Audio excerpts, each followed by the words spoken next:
Assalamualaikum warahmatullahi wabarakatuh. Jadi di video kali ini karena kemarin kita tidak bisa melakukan kelas, kita tidak ada kelas, jadi saya akan bahas pembahasan TO-nya di video ini ya.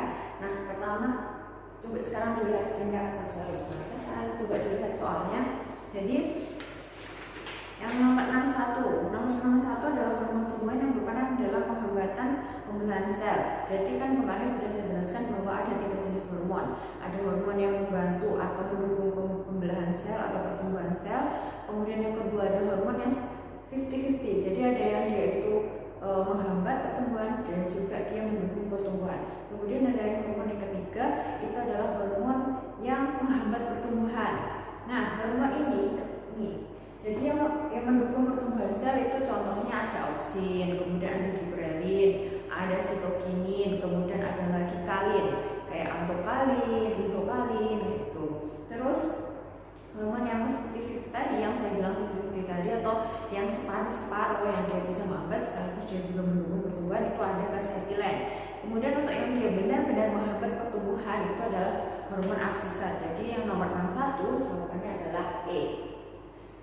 Terus yang nomor 62, organel pada alga. Itu adalah organel pada alga.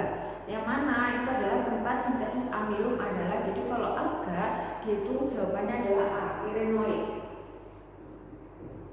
Pirenoid ini. Nah, sedangkan yang pilihannya lainnya Mbak, jadi kayak kloroplas, lipidoplas, proteoplas, amiloplas, jadi ini. Jadi kalau di tumbuhan kita kan tahunya adalah leukoplas, kloroplas, dan bromoplas. Sebenarnya kan terbagi menjadi 2, ada yang berwarna dan tidak berwarna. Kalau yang tidak berwarna itu adalah leukoplas. Nah, leukoplas itu terbagi menjadi 3. Ada lipidoplas, proteoplas, sama amiloplas. Lipid berarti dia hubungannya sama lemak. Kalau proteo berarti dia hubungannya sama protein. Kemudian kalau amilo berarti hubungannya sama karbohidrat atau amilum. Ini kalau yang tidak berwarna. Terus kalau yang berwarna ada 2, ada kloroplas sama kromoplas. Kalau kloroplas dia yang berwarna hijau, kalau kromoplas ada yang berwarna merah, ada yang berwarna orange, ada yang berwarna kuning, pokoknya warna selain warna hijau. Itu adalah termasuk dalam kromoplas. Jadi jawabannya untuk yang nomor 2 adalah A. Nomor 63. Bekicot kaki 1000 cacing dalam rantai makanan mereka itu berperan sebagai detritivor. Bedakan antara dekomposer dan detritivor. Kalau kalian kan sudah bisa membedakan antara mana produsen, mana konsumen kan, tapi kadang masih kebingungan membedakan mana dekomposer, mana detritivor. Jadi kalau dekomposer itu adalah bakteri sama fungi, jadi mikroorganisme sama fungi. Mikroorganisme pokoknya sehingga bakteri-bakteri bisa jadi berupa protozoa. Terus ada lagi fungi kalau dekomposer.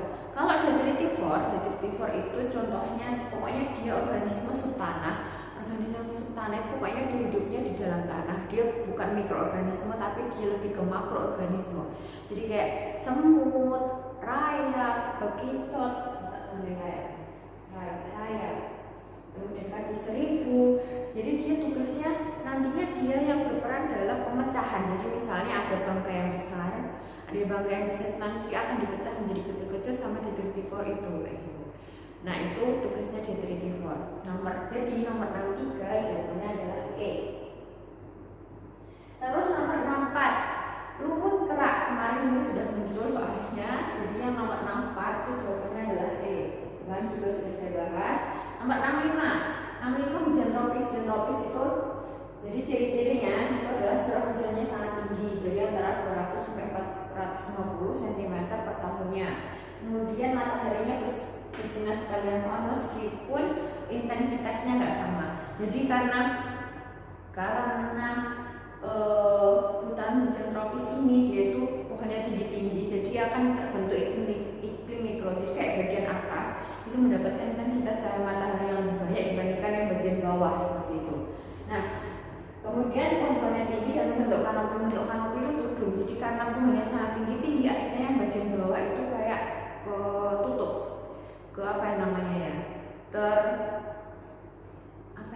tertutup lah pokoknya. Jadi dia itu terlindungi dari cahaya matahari kayak gitu. Nah, terus terbentuk iklim mikro tadi seperti saya bilang. Terus terdapat tumbuhan liana. Tumbuhan liana itu bukan suatu nama tanaman. Liana bukan nama tanaman, tapi liana itu adalah sebutan bagi tanaman yang merambat. Kemudian ada tanaman epifit. Pasti kalau epifit contohnya atau epifit menempel, contohnya adalah anggrek. Jadi karena anggrek itu dia kan menempel ya. Nah, biasanya dia menempelnya ambil yang bagian atas. Jadi dia menempel supaya biasanya lebih untung tanaman yang merambat sama tanaman yang menempel ini, karena dia bisa mendapatkan sinar matahari lebih dibandingkan yang tanaman-tanaman sema atau apa epifit itu kan mereka tidak bisa mendapatkan sinar matahari yang lebih seperti itu. Jadi untuk jawaban 65 jawabannya itu adalah yang E. Jadi semuanya benar. Ada banyak tumbuhan besar, epifit, iklimal, mikro, dan tak ada tumbuhan liana. Nomor 66, bakteri nitrifikasi berperan dalam siklus nitrogen dan menyuburkan tanah. Karena apa? Jadi bakteri nitrifikasi itu adalah bakteri yang dia itu bertugas, pokoknya dia hubungannya sama nitrogen. Pada siklus nitrogen yang sudah saya jelaskan sebelumnya, jadi di siklus nitrogen itu ada bakteri nitrifikasi, yang mana bakteri nitrifikasi nanti dapat mengubah amonia diubah menjadi nitrat. Kemudian berarti kan di dalamnya tanah itu nantinya akan meningkatkan kadar nitrat yang di dalam tanah kan, sehingga nantinya nitrat itu dapat menyuburkan tanaman karena dapat diserap oleh tumbuhan seperti itu. Jadi jawaban yang nomor 6 itu adalah B. Terus nomor 67. Nomor 67, peristiwa crossing over, pindah silang atau crossing over. Pindah silang. Peristiwa pindah silang itu hanya terjadi pada pembelahan meiosis. Pembelahan kan ada dua, ada pembelahan mitosis dan juga ada pembelahan meiosis. Tapi kalau untuk yang crossing over itu hanya terjadi pada pembelahan meiosis. Nah, pembelahan meiosis itu hanya terjadi pada sel gamet. Sel gamet itu ada apa aja? Ada sel sperma sama sel telur. Jadi selain dua sel itu, semua selnya itu mengalami pembelahan mitosis seperti itu. Itu untuk yang nomor 67, jadi jawabannya adalah yang B. Oke, selanjutnya nomor 68. 68 itu bahas tentang mutasi. Jadi mutasi DNA yang menyebabkan perubahan basa nitrogen adenin menjadi sitosin, sehingga terjadi perubahan asam amino yang akan ditranslasikan disebut dengan transversi. Jadi dia itu mengubah antara adenin menjadi sitosin. Berarti di sini dia itu mengubah dari purin menjadi pirimidin kayak gitu. Nah, terus transisi. Jadi lawannya transversi itu adalah transisi. Kalau transversi itu mengubah purin menjadi pirimidin, kalau transisi dia mengubahnya dengan sesamanya. Jadi kayak A diubah menjadi G atau C diubah menjadi T gitu itu. Pokoknya diubah dengan sesama purin atau diubah menjadi sesama pirimidin. Itu kalau transisi. Kemudian dialesi itu berarti pengurangannya bisa satu basa nitrogen ataupun triplet basa nitrogen juga bisa, itu dengan dialesi, ataupun juga bisa dengan kayak fragmen terus hilang, itu bisa, itu juga bisa disebut dengan dialesi. Pokoknya hilang, delete, menghapus, berarti itu adalah dialesi. Terus ada translokasi itu berarti dia berpindah tempat, kayak transmigrasi berarti dia berpindah tempat, translokasi berarti dia juga berpindah tempat. Berpindahnya si fragmen tadi itu berpindah ke yang bukan homolognya. Jadi misalnya ada kromosom 1 sama kromosom nomor 2. Mereka nggak homolog. Nah, patahan di kromosom nomor 1 itu akan berpindah ke kromosom nomor 2 yang bukan homolognya. Terus ada inversi parasentrik. Jadi inversinya ada dua. Inverse berarti dia diputar balik. Nah, inverse itu ada dua, ada parasentrik sama perisentrik. Kalau parasentrik berarti patahannya itu dia itu tidak mengenai sentromer. Sedangkan kalau perisentrik itu dia patahannya mengenai bagian patah itu terdapat sentromernya seperti itu. Jadi jawaban yang nomor 68 itu adalah yang B. Terus 69 organ pada serangga pasti sudah tahu, trakea kan, itu bisa banyak D. Terus nomor 70 itu adalah RUBP pada siklus Calvin pada reaksi gelap. Nah, ini RUBP ini ribulosa bifosfat itu dia akan bekerja sama dengan Lubisco, karena nantinya mereka akan mengikat CO2 dan akan membentuk PGA atau fosfoglyceraldehid. Nah, itu jawabannya. Jadi nomor 70 dia adalah mengikat karbon dioksida atau B. Nomor 71 Indonesia telah lama menggunakan ilmu bioteknologi dalam pembuatan pangan. Pembuatan tauco dibantu oleh mikroorganisme. Kalau tauco ini dibantu oleh Aspergillus oryzae. Sedangkan kalau yang Acetobacter pseudomonas itu adalah buatan Atar koko, Neurospora staphyla itu adalah oncom, kemudian Rhizopus itu adalah untuk tempe. Nomor 72, oke, nomor 1 jawabannya adalah A. 72 insekta yang mengalami metamorfosis sempurna, memiliki sepasang sayap, memiliki sejumlah cirinya adalah malaria dan demam berdarah dan dapat dikelompokkan dalam Diptera. Jadi dia itu masuk ke dalam Diptera. Contohnya lain selain nyamuk itu adalah lalat kumak. Terus ada Cetacea. Cetacea itu bukan golongan dari insekta, tapi dia golongan dari mamalia, yang mana mamalianya itu adalah mamalia yang hidup di air atau yang di laut, atau saya berada di laut. Nah ini contohnya kayak apa, kesut, kemudian ada lumba-lumba, terus ada paus. Terus kalau yang Hymenoptera itu gennya semut. Jadi contohnya adalah semut rangrang, semut merah gede itu.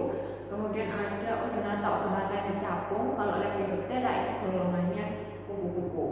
Jadi jawabannya nomor 72 adalah A.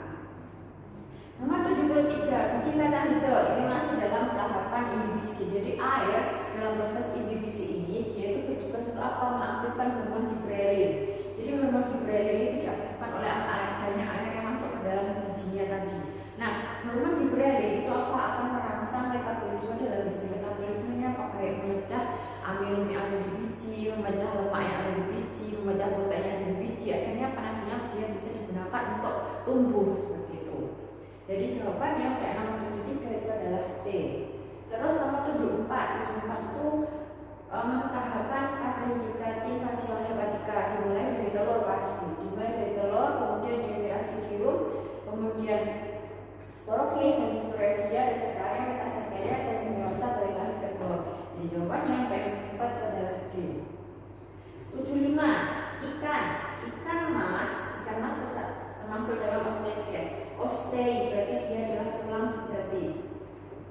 Kalau ada kondro, pokoknya terus sama kartilage berarti itu terdiri dari tulang rawan. Berarti jawabannya yang nomor 75 itu adalah ikan mas bertulang sejati, sedangkan ikan hiu bertulang rawan. Jawaban nomor 75 adalah D. Oke, sekarang nomor 76. Nomor 76 itu adalah ditanya mana organisme yang bumi, mana organisme yang bukan, kayak gitu. Nah, dari Saccharomyces cerevisiae, Saccharomyces sp, Streptomyces sp, Aspergillus sp, Rhizobium sp, yang termasuk ke dalam bumi itu adalah nomor 1 dan 3. Jadi dia adalah Saccharomyces sama Aspergillus. Sedangkan untuk yang nomor 2 dan 4 itu adalah termasuk ke dalam bakteri. Seperti itu. Jadi nomor 76 jawabannya adalah yang C.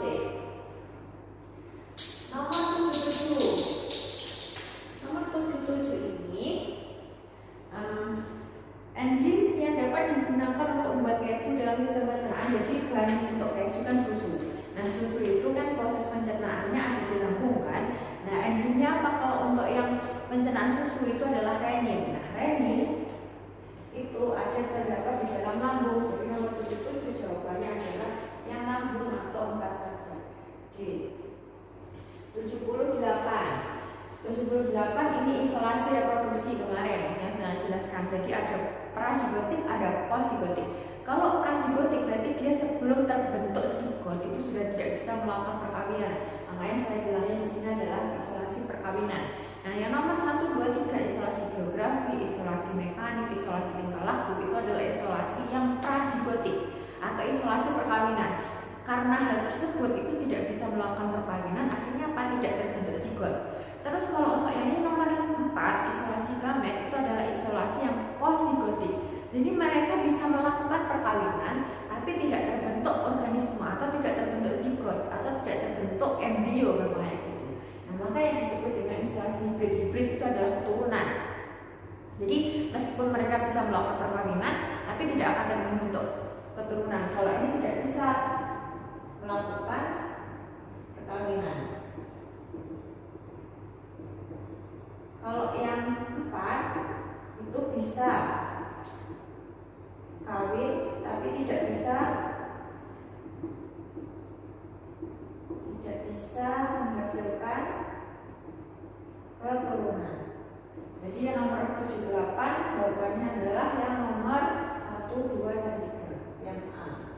Nomor 79, elongasi elongasi berarti proses pemanjangan, habisnya si RNA polimerase menempel, itu berarti dia setelah itu dia melakukan elongasi sampai ke titik terminasi atau titik terminator. Nah, itu tahapannya adalah dari yang nomor 4. Jadi RNA polimerase bergerak di sepanjang molekul DNA.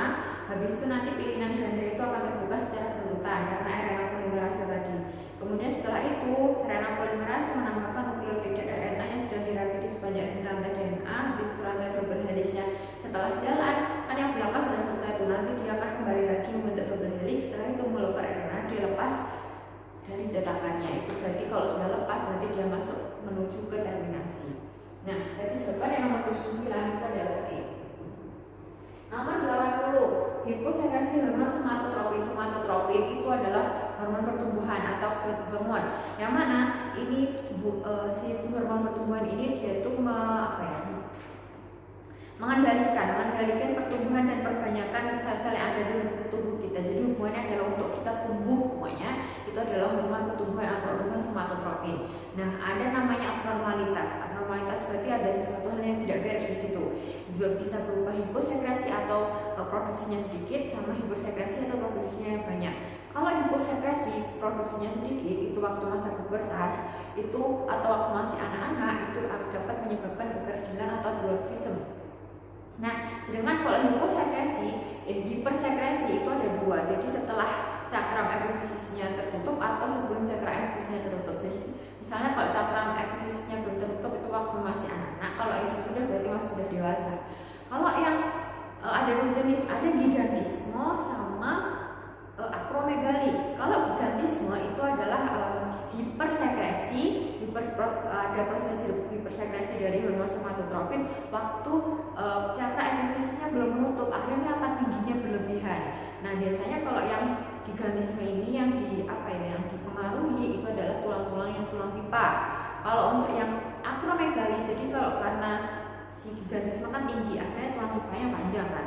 Kalau yang gigantisme ini dia bukan menyerangnya sebenarnya, efeknya itu lebih ke tulang pipi yang ada di wajah kayak gitu. Nah, akhirnya kayak tulang rahanya tuh besar lebar, itu bisa disebut dengan akromegali. Nanti coba searching akromegali itu seperti apa. Pokoknya dia lebih berefek pada tulang pipi. Kenapa? Karena cakram epifisisnya sudah tertutup, jadi menyerangnya itu setelah cakram epifisis tertutup. Saya ulangi lagi, gigantisme menyerangnya sebelum cakram epifisis tertutup, dan yang dipilih yang diberi efek itu adalah tulang pipa. Tapi kalau akromegali itu yang yang berefek itu adalah tulang setelah cakram epifisisnya tertutup, dan yang dipilih atau efeknya itu adalah tulang pipi. Akhirnya kayak lebar, besar, tebal, itu adalah akromegali. Jadi jawabannya untuk yang nomor 80 itu adalah dwarfism atau kekerdillan. Oke, sampai di sini dulu untuk pembahasan TO biologi yang 4. Kalau misalnya masih ada yang belum paham atau masih belum jelas, silahkan langsung tanya ke saya, bisa langsung tanya via WA ataupun lewat Mbak Yana. Oke, sekian untuk pembahasan TO 4 kali ini. Saya tutup. Wassalamualaikum warahmatullahi wabarakatuh.